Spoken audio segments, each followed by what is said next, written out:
Assalamualaikum warahmatullahi wabarakatuh. Salam sejahtera buat kita semua. Kali ini saya masih ada di Kota Toa. Kota Wali.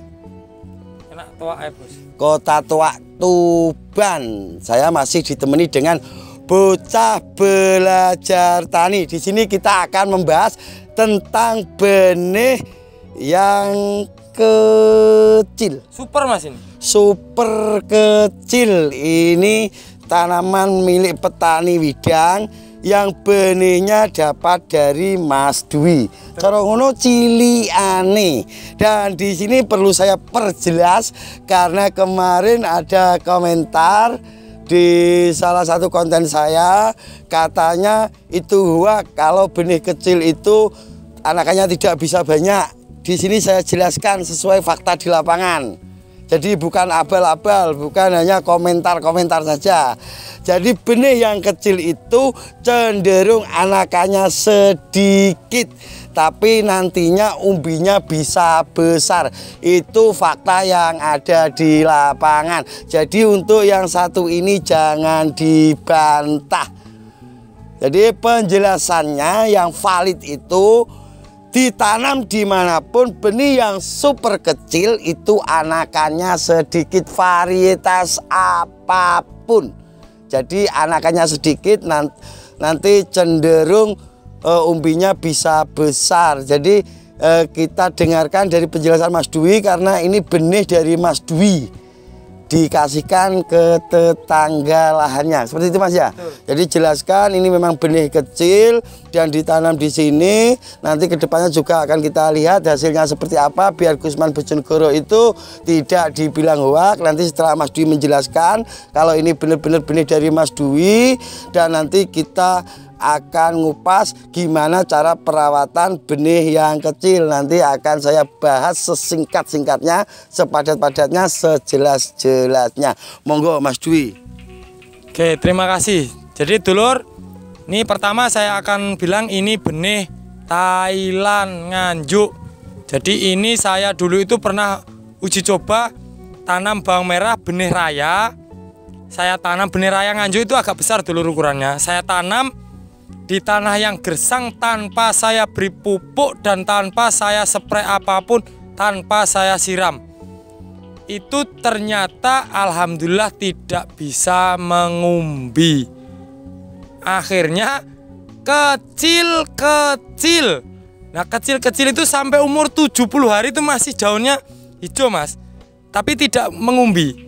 Akhirnya saya lakukan pemberian pupuk sedikit untuk KCL-nya. Terus dia tuh turun mengumbi kecil-kecil tetap, Mas. Saya simpan selama 3 bulan dan saya kasihkan tetangga. Ini yang robot manusia itu loh dulur, yang di konten bocah belajar tani. Ini yang pekerja saya kasihkan ditanam. Juga tumbuhnya tidak begitu bagus, tidak banyak yang tidak tumbuh karena terlalu kecil, keburu dimakan sama cacing. Nah, itu terus ini tuh pertumbuhannya satu benih itu hanya keluar 2 daun, Mas. 2 daun dan tipis sekali. 2 daun dan tipis sekali. Hampir tidak ada anakan. Tidak ada anakan. Jadi rata-rata tunggal untuk tumbuhnya. Adapun yang ada anakan itu memang berarti ukurannya agak sedikit besar. Nah, yang kecil cuma 1 aja nih. Semuanya yang 1 daun, 2 daun ini memang ini yang kecil. Seperti itu. Padahal ini bukan rempelan loh dulur. Ini bukan benih rempelan dari umbi bawang merah terus yang diambil kecil-kecilnya itu, bukan Mas Gusman. Ini memang asli dari pembenihan kecil. Ini utuh benih utama yang kecil, bukan kok benih sempalan lah carut. Atau benih anakan dari yang besar, bukan. Ini memang benihnya kecil. Seperti itu, Mas. Untuk yang saya bilang kalau benih kecil cenderung anakan sedikit dan umbinya nanti bisa besar, menurut Mas Dwi gimana? Kalau itu sudah bukan lagi rahasia umum. Bukan rahasia umum, karena itu fakta. Jadi saya sering tanam itu, kalau benih apitan itu kan rata-rata agak kecil, Mas Gusman. Terbukti kan hasilnya juga rata-rata kalau benih apitan ditanam itu rata-rata hasilnya super. Tapi anakannya nggak bisa banyak. Nggak bisa banyak, maksimal itu yang pernah saya tanam itu maksimal 7. Rata-rata 3 sampai 5 ya Mas? Iya, Itu tapi bisa super. Super, rata-rata super. Tapi kalau benih raya seperti yang pernah saya tanam juga, benih raya yang besar-besar, anaknya bisa sampai 20.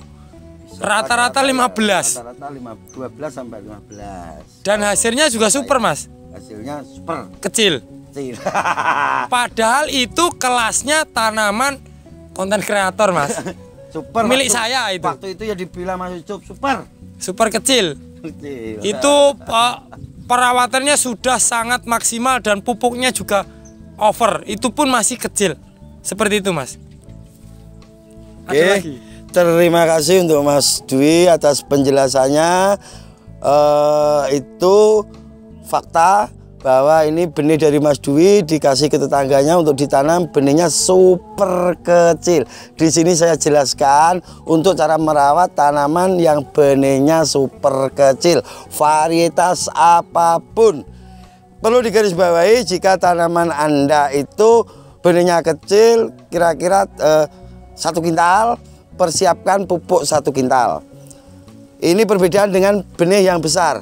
Kalau bisa dibilang benih besar 1 kintal, benih kecil 1 kintal, bedanya cara ngerawatnya gimana.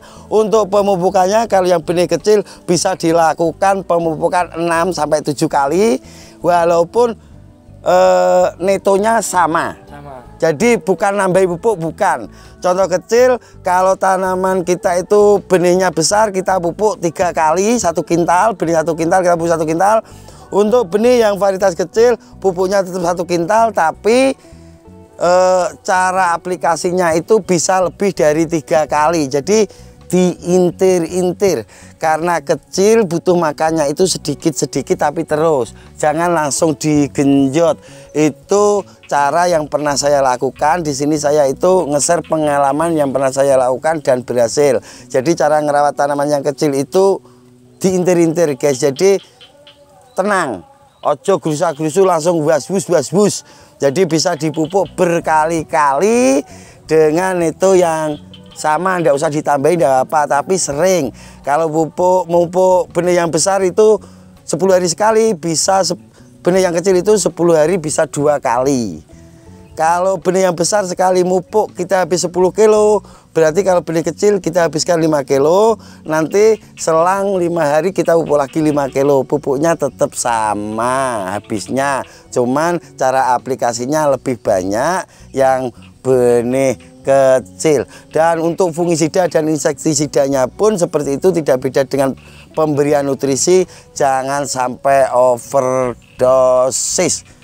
Jadi pengobatan untuk benih yang kecil-kecil itu benar-benar kurangi dari dosis anjuran biar tidak keberangas. Kecenderungan daunnya lebih tipis dan lemes, Mas, kalau benih kecil itu. Cenderung daunnya tipis dan lemes, jadi antibodinya kurang kuat. Ya seperti itu ya, Mas ya. Itu penjelasan dari Mas Dwi itu masuk karena Mas Dwi pernah mempraktekkannya. Jadi intinya yang tidak sepaham dengan Gusman Bojonegoro bisa komen di kolom komentar, karena pada dasarnya Gusman Bojonegoro juga butuh ditegur. Kalaupun Gusman Bojonegoro salah, Gusman Bojonegoro minta maaf. Yang penting kesalahan kita itu tidak fatal. Kalau kita beda versi itu sudah biasa. Ojo gontok-gontokan, beda pendapat satu tujuan itu biasa. Beda rumah, beda warna catnya. Biasa. Kalau Mas Dwi itu punya pemikiran yang lain, saya punya yang lain, tapi tujuannya tetap pengen menginformasikan atau pemberitahuan kepada petani gimana cara baiknya budidaya bawang merah, itu biasa. Dan itu biasa kita pertanggungjawabkan masing-masing di konten kita masing-masing. Dan kita pertanggungjawabkan, jadi banyak versi, makanya kita itu bisa belajar dari manapun, beda versi itu biasa.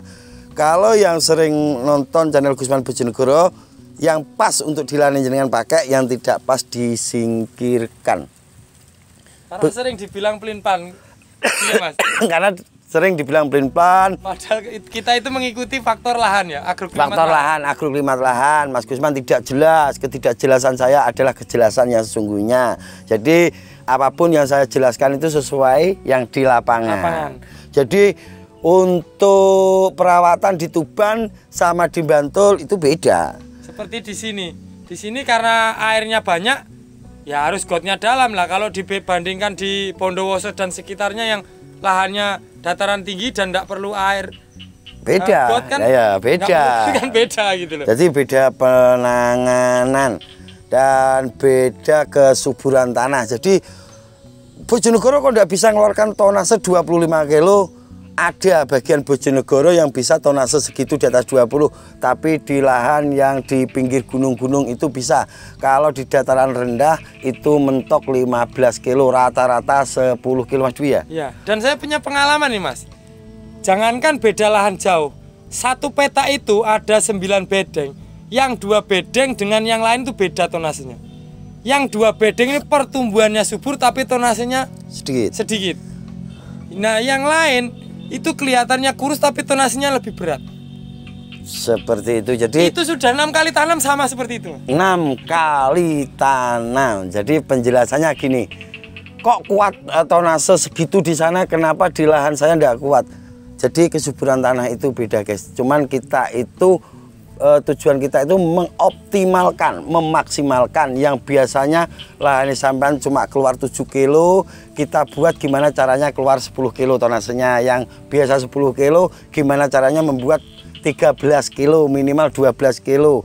Jadi itu cara kita untuk mendampingi para petani. Saya tidak akan gebiah uyah, jadi beda lokasi, beda. Jangan dibilang tanamannya Mas Gusman bisa keluar 15 kilo, milik Mas Dwi keluar 20 kilo. Kenapa Mas Gusman tidak bisa keluar 20 kilo? Memang lahannya beda. Bantul itu kalau posisi seperti ini minimal tonase itu 20 kilo guys, yang daerah Kecamatan Kretek. Pernyataan dari petani di sana itu target kalau 20 kilo itu sambil tidur katanya. Biasa. Tapi kalau di Tuban, di wilayah Mas Dwi atau wilayah Gusman, nangis Mas di sini.